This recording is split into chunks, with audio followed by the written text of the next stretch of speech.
بے نظیر بھٹو کے بارے میں کچھ ایسی باتیں بتانا چاہ رہا ہوں جو بہت کم لوگوں کے علم میں ہوں گی۔ بہت کمال کی پکی مسلمان تھی، پیروں فقیروں پہ ان کا بڑا اعتقاد تھا۔ بے نظیر بھٹو نے کبھی شیشے کے گلاس میں پانی نہیں پیا، باپ کو پھانسی چڑھا دی گئی، بھائیوں کو زہر دے کے مار دیا، ایک کو گولی سے مار دیا، میں جلا وطن، میرا خامد جیل میں۔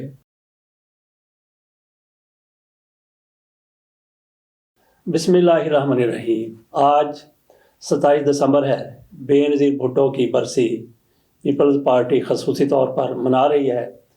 آج صبح ہم نے ایک ویلا کیا تھا، وہ بے نظیر بھٹو پر تھا، لیکن وہ بے نظیر بھٹو کی شہادت اور برسی پر خصوصی طور پر نہیں تھا۔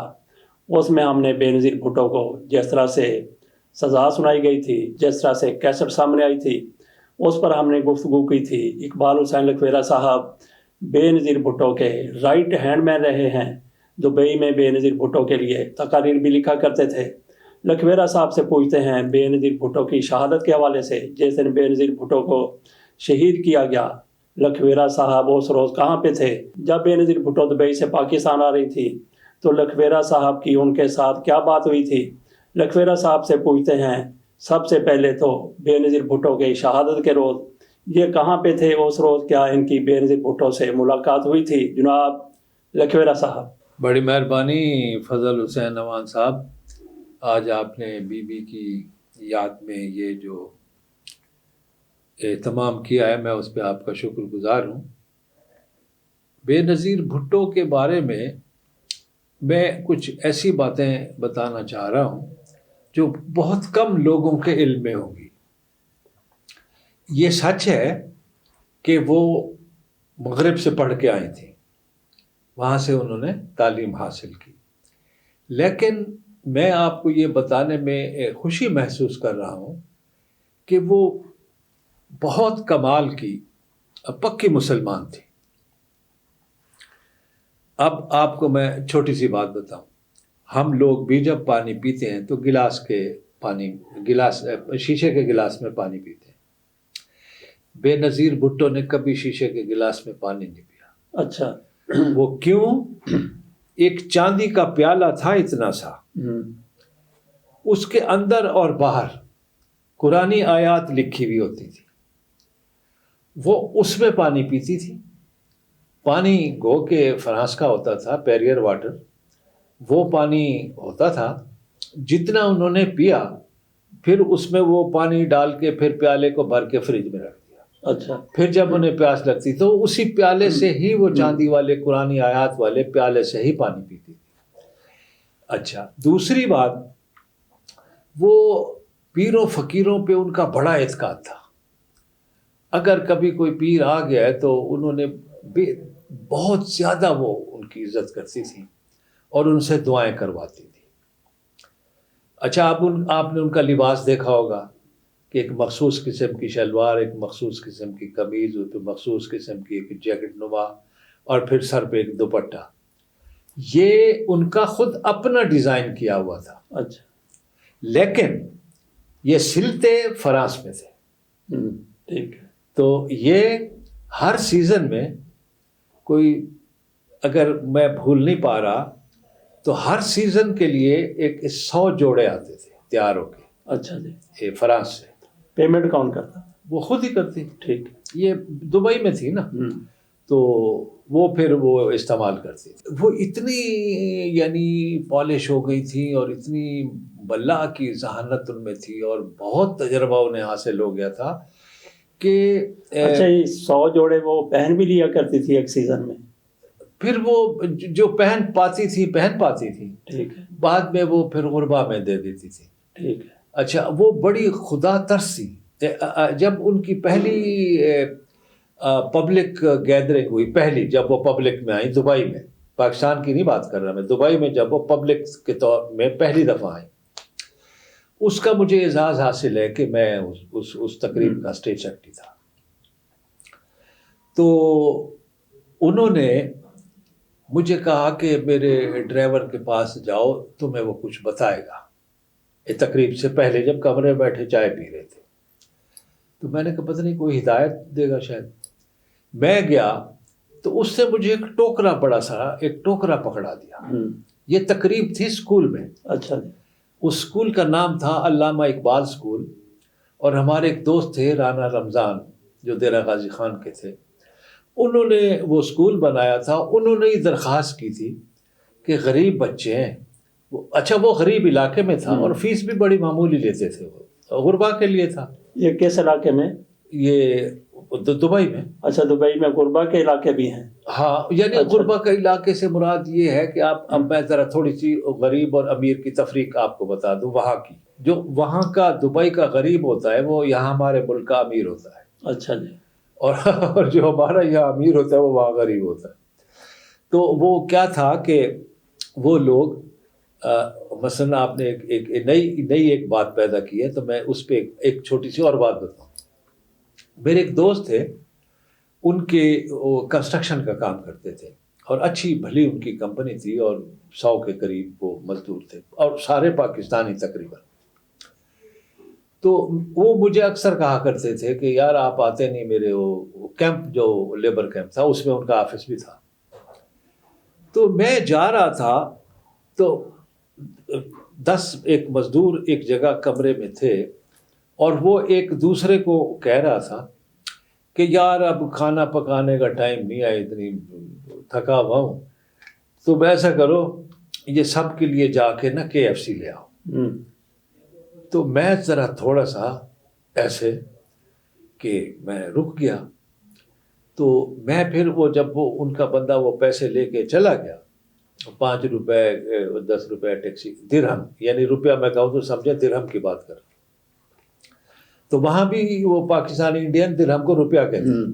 اچھا, تو وہ درہم لے کے تو وہ چلا گیا. تو میں نے پوچھا یہ کیا ہے؟ اس نے کہا جی آج کیونکہ جمعہ تھا تو سارا ہفتہ جمعے والے دن چھٹی ہوتی تھی, اب وہاں پہ جمعہ اور ہفتہ کو چھٹی ہوتی, تو ذرا ریلیکس تھے. تو میں نے کہا جی جو میرے روم میٹ ہیں ان کو میں KFC بجائے کھانا پکانے کے سارا تردد کرے, سبزی کاٹے, یہ کرے وہ کرے, تو یہ لے. تو میں نے سوچا پاکستان میں مزدوری کرنے والا شخص یہ سوچ بھی نہیں سکتا کہ وہ 10 آدمیوں کو KFC کھلائے, خود ہی کھا لے, خود ہی کھا لے. ہاں KFC. تو یہ ایک میں آپ کو غریب امیر کا فرق, یعنی وہاں کے غریب کے پاس AC ہے, وہاں کے غریب کے پاس کار ہے, وہاں کا غریب KFC بھی کھا سکتا ہے, پیزا بھی کھا سکتا ہے, گھر اس کا اپنا ہے, گھر تقریباً اپنا ہے. جی. تو میں نے بتایا نا وہاں کا غریب یہاں کا امیر ہے. جی. تو بات بے نظیر صاحبہ کی ہو رہی تھی. تو وہ جب اس نے مجھے ٹوکرا پکڑایا اتنا بڑا, میں نے کہا بھائی میں تو ادھر اٹھا ہی نہیں سکتا, اس میں ہے کیا؟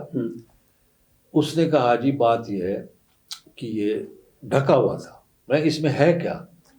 اس نے کہا جی اس میں چاکلیٹس ہیں. وہ اسکول بچوں کا تھا, غریب علاقے میں تھا. تو میں نے کہا اچھا. تو اس نے, میں نے کہا کس لیے ہیں یہ؟ اس نے کہا بی بی نے منگوائے ہیں, اور یہ چاکلیٹ تقریباً 8 سے 10 ہزار درہم کے ہیں. ٹھیک ہے, یعنی ایک بڑا اماؤنٹ ہے. تو میں نے کہا اچھا بھائی میں تو اٹھا نہیں سکتا, پھر تو میری مدد کر.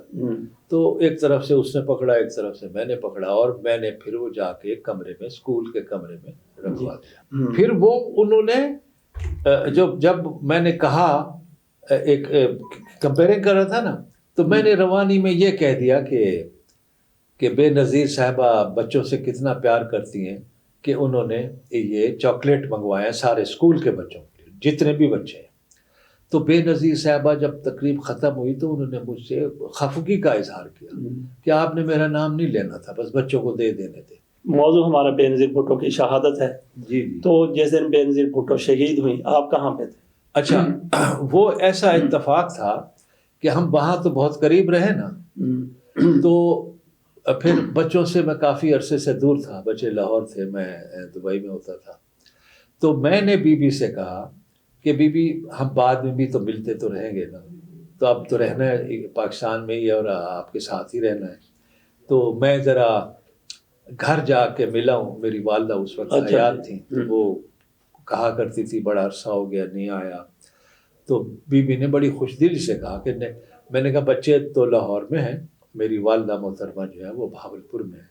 تو انہوں نے کہا نہیں پھر آپ جائیں, تو یہ پھر جب آپ فارغ ہوں آپ آرام سے 2-4-5 دن والدہ کے ساتھ رہیں, 4-5-7 دن بچوں کے ساتھ رہیں, پھر مجھے فون کر دیں تو میں بتاؤں گی کہ آپ کو کہاں آنا ہے.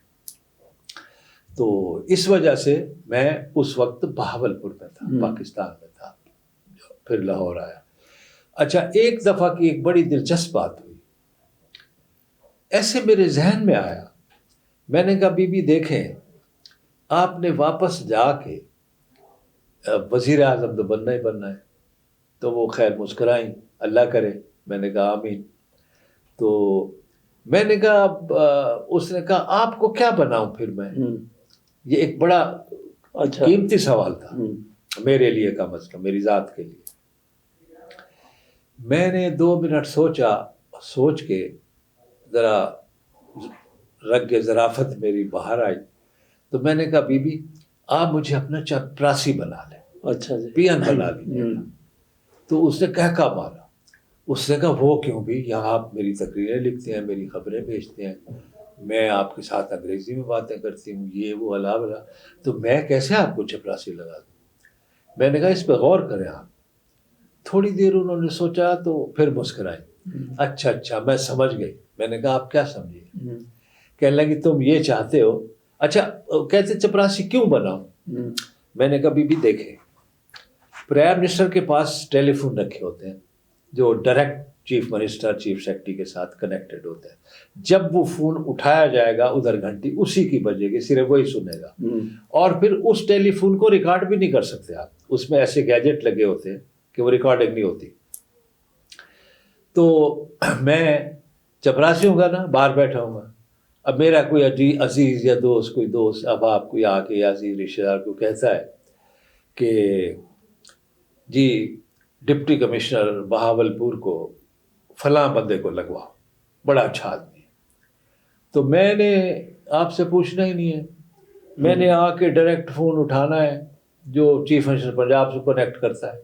میں نے فون اٹھانا ہے, اس نے کہنا یس میڈم پرائم منسٹر. میں نے کہا نہیں, میں پرائم منسٹر نہیں ہوں, پرائم منسٹر صاحبہ بیزی ہیں, فائلیں بہت دیکھ رہی ہیں وہ, اور ان کا یہ میسج ہے کہ فلاں بندے کو کل تک ڈپٹی کمشنر بہاولپور کے آرڈر جاری کر دو. تھینک یو, بند. اور پھر بی بی کو بتاؤ. تو پھر انہوں نے زوردار کہکا مارا, کہنے لگے اچھا میں سمجھ گئی, تم یہ چاہتے ہو کہ میں تم میرے ساتھ ہو میرے آفس میں, تو میں آپ کو ایسا کروں گی. تو کہنے لگی کیوں وزیر شزیر کو یہ وہ. میں نے کہا دیکھیں وزیر میں اس لیے نہیں بننا چاہتا, کیا آپ مجھے وزیر بنا دیں گی. اب مجھے آپ سے ملنا ہے, اب میں آپ سے نہیں مل سکتا. میں فون کروں گا, پہلے ملٹری سیکرٹری اٹھائے گا, وہ پوچھے گا کون, میں کہوں گا جب منسٹر فلاں فلاں فلاں. تو وہ کہے گا اچھا آپ کو بتایا جائے گا. اب وہ دیکھے گا لسٹ, اور اس میں وہ کہے گا کہ 4-5 یا 6 دن بعد یا ہفتے بعد فلاں وقت سے فلاں وقت تک آپ کی ملاقات ہے. وہ شاید محدود وقت ہو, 10 منٹ ہو, 15 منٹ ہو. تو یہاں میں گھنٹوں آپ کے ساتھ بیٹھا رہتا ہوں, تو میں 10-15 منٹ میں کیا کر سکوں گا. تو اس لیے اچھا میں سمجھ گئی, تم چاہتے ہو کہ تمہاری میرے تک ایکسیس ہو. میں نے کہا بس آپ سمجھ گئی. تو کہتی پھر میں کیوں وزیر بناؤں یا کیا دوسرا عہدہ دوں. میں آپ کو اپنا پرسنل سیکرٹری بنا کے یا پریس سیکرٹری بنا کے ساتھ والے کمرے بٹھا دوں, اس میں دروازہ ہوگا. اچھا بے نظیر سے آپ کی پہلی ملاقات کب اور کیسے ہوئی؟ ہاں یہ بڑی کمال کی بات ہے. بے نظیر صاحبہ کو دبئی آئے ہوئے کافی دن ہو گئے تھے, نہ میں ان سے مل سکا تھا نہ وہ مجھے جانتی تھی. اللہ غری کے رحمت کرے, ایک صاحب تھے جو, یہ پہلی بار جب وہ وزارت عظمیٰ ان کی ختم ہوئی اس کے بعد کی بات ہے. تو ایک صاحب تھے جو BCCI بینک تھا نا, شیخ زید مرحوم مخور کا, تو وہ اس کے مڈل ایسٹ کے چیف تھے. ان کا نام تھا اشرف نوابی. اچھا جی. بے نظیر صاحبہ نے ان سے کہا کہ یہاں تو ماحول دوسرا ہے, پاکستان والا نہیں ہے, مجھے ایک ایسا بندہ چاہیے جس کو انگریزی پہ بھی عبور حاصل ہو, عربی پہ بھی عبور حاصل ہو, اور وہ صحافت سے متعلق ہو, میڈیا کا بندہ ہو. تو میں اتفاق سے BCCI کے فنکشنوں کی کوریج کیا کرتا تھا. اچھا جی. تو اشرف صاحب مجھ پہ بڑے مہربان رہتے تھے, اللہ ان کو جنت میں جگہ دے, بہت کمال آدمی تھے. انہوں نے میرا نام تجویز کیا بی بی صاحبہ کو. تو انہوں نے کہا اچھا پہلے مجھے ان سے ملا ہے. اچھا میں ذرا وہاں, یہاں تو خیر میں کیا عرض کروں, وہاں میں بڑا خوش پوشاک بھی تھا, اچھے کپڑے پہننے, اچھا پرفیوم استعمال کرنا وغیرہ اس طرح. تو وہی مجھے گاڑی میں بٹھا کے بی بی کے گھر لے گئے. تو بی بی نے مجھ سے 2-4 سوال کی انگریزی میں نے جوابات دیے. تو انہوں نے پہلی شرط یہ رکھی کہ آپ سیلری کتنی لیں گے, سوال کیا. میں نے کہا میں سیلری ہی نہیں لوں گا. اچھا جی. کہنے لگے یہ کیسے پھر آپ ہوگا. میں نے کہا نہیں, میرے اور ذرائع ہیں آمدنی کے, تو ان سے مجھے اللہ کا فضل ہے, سب ٹھیک ہے, تو بس آپ خدمت کر کے مجھے بڑی خوشی حاصل ہوگی. تو انہوں نے کہا ٹھیک ہے تو پھر آپ آیا جایا کریں گے. میں نے کہا ٹائم آپ بتا دیں, میں حاضری دے دیا کروں. انہوں نے ایک مخصوص ٹائم بتایا. اس وقت سے اس وقت تک میں ان کے ساتھ رہتا تھا, جس میں وہ کبھی اپنی تقریر بھی لکھواتی تھی, یہاں پھر وہ ریکارڈنگ بھی میں کراتا تھا CD پہ. یہاں جلسوں پہ بھیجتے تھے نا پاکستان, وہ تو جلاوطن تھی. تو ایک دفعہ لفظ آ گیا تذبذب. اب میں نے کوئی 1800 دفعہ ان کو یہ توڑ کے لفظ, میں نے کہا پہلے کہیں تز, وہ کہہ دیتی تز, پھر میں کہتا بذب, پھر وہ کہتی بذب. میں نے کہا اب ان کو اکٹھا پڑھ دیں, وہ نہیں پڑھی. تو پھر اس طرح وہ میں نے لفظ تبدیل بھی کیا. اچھا یہ تقریر کہاں پہ کیا کرتی تھی وہ؟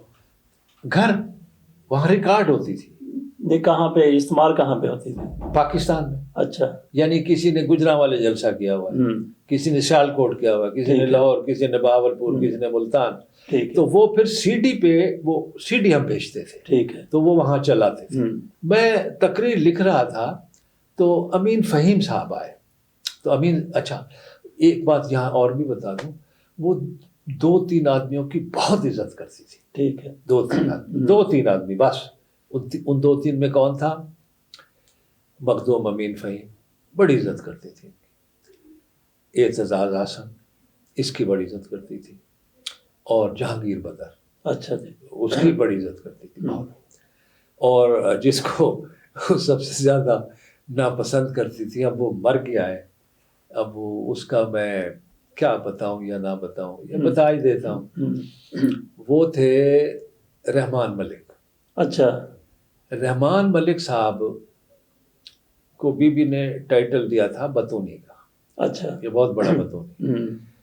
وہ آئے کہیں لندن شندن سے ملنے, تو ملے تو اچھا وہ ہر ملاقات میں مجھے بلا لیتی تھی کہ ادھر بیٹھو, تاکہ ایک موقع کا گواہ موجود رہے, یا خبر بنانی ہے تو اس کو پورا علم ہونا چاہیے. اب وہ رحمان ملک صاحب جی لگے ہوئے ہیں, لمبی چوڑی تقریر, پتہ نہیں گھنٹہ 1.5 گھنٹہ کتنا وقت لگایا انہوں نے. میں نے بی بی پارٹی کے لیے یہ کیا, میں نے بی بی پارٹی کے لیے وہ کیا, میں نے بی بی یہ کیا, میں نے یہ کیا, وہ اسی کو ہوگا, اسی میں سارا ٹائم ہو. تو بی بی خاموشی سے سنتی رہی, کوئی ہاں ہوں نہیں کی, خاموشی سے سنتی رہی. تو پھر انہوں نے اجازت طلب کی, تو بی بی نے کہا اچھا تشریف لے جائیں. اقبال, میں نے جی میڈم جسٹ گیٹ ہم انٹل دا کار. میں ان کو لے کے ان کی گاڑی تک, جو باہر جو بھی, تو میں ان کو چھوڑ کے کہتا پھر you come back to me direct, یعنی بیٹھ نہ جانا باہر, میرے پاس آ جائے. میں واپس گیا تو کہنے لگی سن رہے تھے, یعنی میں نے, میرے باپ کو پھانسی چڑھا دی گئی, میرے بھائیوں کو زہر دے کے مار دیا, ایک کو گولی سے مار دیا, میں جلا وطن, میرا خامد جیل میں, اور پارٹی کے لیے سب کچھ رحمان ملک صاحب نے کیا, ہم نے کچھ نہیں کیا. کتنا باتونی ہے اقبال یہ بندہ. میں ایک بات پہ بڑا حیران ہوتا تھا فضل صاحب, کہ بے نظیر بھٹو صاحبہ کو باہر کے سٹنگ پرائم منسٹر اور پریزیڈنٹ فون کیا کرتے تھے. ٹھیک ہے. اب میں وہ بات تو نہیں سن سکتا نا, وہ تو ٹرانسفر ہو گئی کال, تو آپ کو یہاں آ گئی تو میں تو وہاں ہوں. تو پھر میں آ کے پوچھتا تھا کہ بی بی کیا پوچھتے تھے یہ آپ سے, سٹنگ پریزیڈنٹ ہیں, سٹنگ پرائم منسٹرز ہیں. کہتی تھی یہ مشورے لیتے ہیں مجھ سے کہ یہ ہے انٹرنیشنل لیول پہ کیا کریں, کس طرح کریں. تو وہ اتنی فضل صاحب اللہ کی رحمت اس پہ ہو گئی تھی کہ ایک تو میں نے بتایا کہ وہ اس کا لباس پورا اسلامی تھا، پانی قرآن شریف کے لکھے ہوئے چاندی کے کٹورے میں پینا، اور بزرگوں کا احترام بے تحاشا۔ اچھا، یہ جو دوسری بار وہ وزیر اعظم بنی ہے تو آپ کے ان کے ساتھ کوئی رابطے تھے اس دوران؟ دیکھیں رابطے میرے تھے، لیکن میں اپنی ایک بات آپ کو بتا دوں، رابطے میرے بہت سے لوگوں کے ساتھ رہے، لیکن جب وہ پوزیشن میں آتے ہیں نا، میں نہیں ان کو کانٹیکٹ کرتا، پھر میرا یہ دل کہتا ہے کہ یہ مجھ سے کانٹیکٹ کریں، لیکن خوش آمدی لوگ ان کو اتنا گھیر لیتے ہیں کہ وہ پھر اپنے ان جو خالص دوست ہوتے ہیں، جو ان کے ساتھ اس وقت برے وقت میں رہے ہوتے ہیں یا مشکل وقت میں رہے ہوتے ہیں، تو وہ ان تک پہنچنے ہی نہیں دیتے۔ اب بات میں پھر ایک بات اور کروں، احسان رائے کا جو احسان ہے جی، پوری پیپلز پارٹی پہ، بے نظیر بھٹو پہ، آصف علی زرداری پہ، بلاول بھٹو زرداری زرداری صاحب بے نظیر کے خاندان پہ، وہ جو انہوں نے کام کیا کیسٹ والا، لیکن بے نظیر نے میری موجودگی میں انہیں کہا تھا کہ میں تمہیں سینیٹر بناؤں گی، اور پھر اس کی میں فیس بھی نہیں لوں گی، میں ادا کروں گی وہ فیس جو ہوتی ہے، پارٹی کا کوئی فنڈ ہوتا ہے کیا ہو۔ لیکن ان کے انتقال کے بعد احسان صاحب کو کسی نے پوچھا ہی نہیں، سینیٹر تو دور کی بات ہے، کوئی اور بات بھی نہیں پوچھی گئی۔ اچھا، یہ بات کرتے ہیں بے نظیر بھٹو کا شہادت ہو گئی، ان کا قتل رول کیوں گیا؟ قاتلوں کا پتہ نہیں چلا۔ آپ کی نظر میں کون قاتل ہو سکتا ہے؟ سر دیکھیں، یہ اتنا بڑا سوال ہے، بظاہر تو یہ ایک چھوٹی سی بات ہے، لیکن اب یہ ایمبیگوٹی ہے، اس میں بڑے الجھاؤ ہے، کوئی بات واضح نہیں ہے آج تک۔ دیکھیں اب اس قتل کے بعد زرداری صاحب 5 سال صدر رہے، جی، اب وہ بلاول صاحب کو لے لیں تو 1.5 سال وہ وزیر خارجہ رہے، اور میاں نواز شریف جو ان کے بھائی بن چکے تھے بے نظیر کے، جی جی، وہ 5 سال تک رہے وزیر اعظم۔ یہ آج تک 5 سال یا وہ 4.5 سال، سوا 4 یعنی سال۔ ایک عرصہ ہے نا جی۔ سر، 4 سال بھی ہوں یا 4.5 جی، سال بھی، تو مدت ہے نا، جی۔ ایک ٹائم ہے، لیکن یہ ایک معمہ ہے جو آج تک سمجھ میں نہیں آ سکا کہ وہ کیا وجہ تھی، کہ کون تھا قاتل اور کیسے تھا، کوئی پتہ نہیں چل سکا آج تک۔ لیکن یہ تو کنفرم ہے نا کہ مارا تھا طالبان نے، ٹی ٹی پی نے، لیکن اس کے پیچھے کون تھا؟ دیکھیں ان کی اپنی وجوہات ہی تھی۔ نہیں، ان کی اپنی ذاتی کیا وجوہات ہو سکتی ہیں؟ انہوں نے تو طالبان نے تو ایک بیان بھی دیا تھا کہ ہم نے کبھی کسی عورت کو نہیں مارا، تو یعنی مطلب یہ ہم نے بے نظیر کو بھی نہیں شہید کیا۔ تو یہ سر ایک معمہ ہے جو اب تک حل نہیں ہو سکا کہ اس کے پیچھے کون تھا، کون سی قوتیں تھیں۔ ویسے کبھی یہ منظر عام پر آ جائے گا کہ کون تھے قاتل بے نظیر بھٹو کے؟ کیا سمجھتے ہیں آپ؟ یہ ایک کوئی بہت بڑا یہ لا ینحل مسئلہ نہیں ہے۔ اگر یہ کوئی سنجیدگی سے حکومت میں ہو اور سنجیدگی سے کوشش کرے تو یہ مسئلہ حل ہو سکتا ہے۔ وہ تو جنرل ضیاء الحق کی بھی کوشش آپ کے سامنے ہے، فوج کا اپنا بندہ۔